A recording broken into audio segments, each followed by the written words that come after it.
All right, Trish Regan, host of the Trish Regan Show, joins us now. Good to see you again. What do you make of this economy? They're lowering interest rates while they're telling us that the economy is very strong, but people are saying that they can't afford things, but also people are spending a lot of money.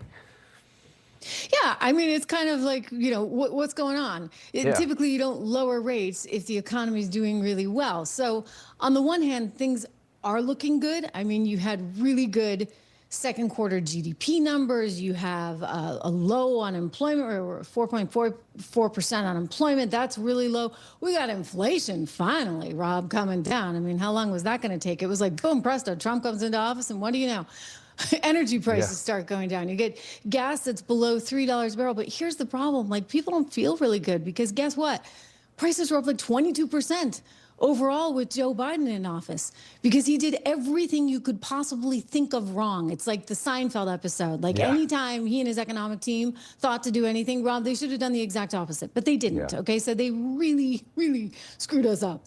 So now we're sitting here going, okay, how do we rehabilitate? And people still have fond memories of when Trump was in office before, and it only cost this much to do something, and now it costs 22% more.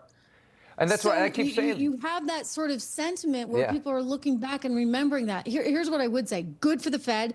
We do need that because we're seeing a little bit of congestion, shall we say, like in the housing market or even in the car market. Because how do you go out and get an auto loan if rates are so high?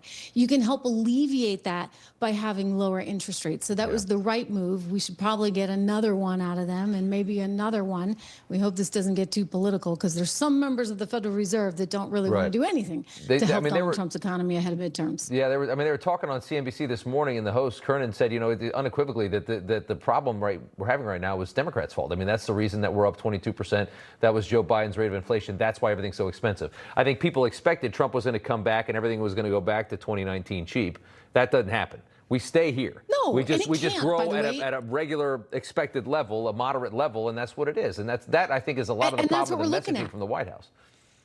Yeah, and we've actually got inflation that's more in line with what historical standards are. It's exactly where the Fed wants it, right? In that sort of 2%, 2 to 3% zone. You can't have no inflation or deflation. Like, let's be really clear, because then, well, you and I would never buy anything, right? I like a good sale. So if you tell me something's going to be on sale next month, I might just wait. Right. And if it's going to be on sale even more next year, then I'm going to keep waiting and waiting. And so that's a really dangerous pattern. You want a little bit of inflation, not too much, not Joe Biden style, but a little bit of inflation just to kind of keep things humming along.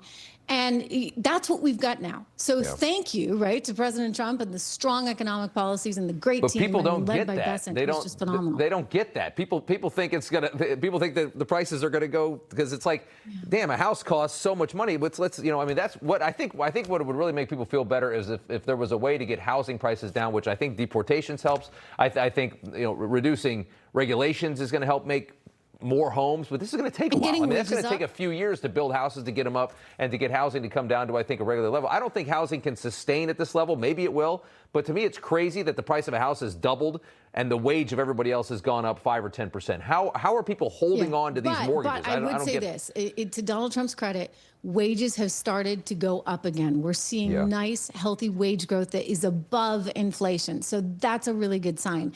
And don't forget, when he was in office first time around, ahead of March 2020, the infamous March 2020, guess what? We had the best wage growth we had ever seen since like the 1950s. You got to go back to JFK to see anything like it. So the question is, can we repeat that again? I think we can. And I think that what the Fed did today was an important step forward. We got wonderful growth, too, in the stock market. AI is exploding. There's a lot of exciting things in the tech community that I think are going to keep propelling us forward. But how do you solve for the middle class? How do you make them feel better? He's doing what he can. Heck, he wants to give out those $2,000 rebate checks. I have mixed feelings about that. I don't like them just giving out piles of money when we got all this debt. Trish Regan, I appreciate you coming on. Good to see you. Good to see you, Bob. Everybody's reporting the same stories, the same spin. You turn the channel, it's always the same. But not us. We're different. We report the real news. No spin, just the facts. Turn to us, and you won't turn back. Tune in to Rob Schmitt Tonight on Newsmax.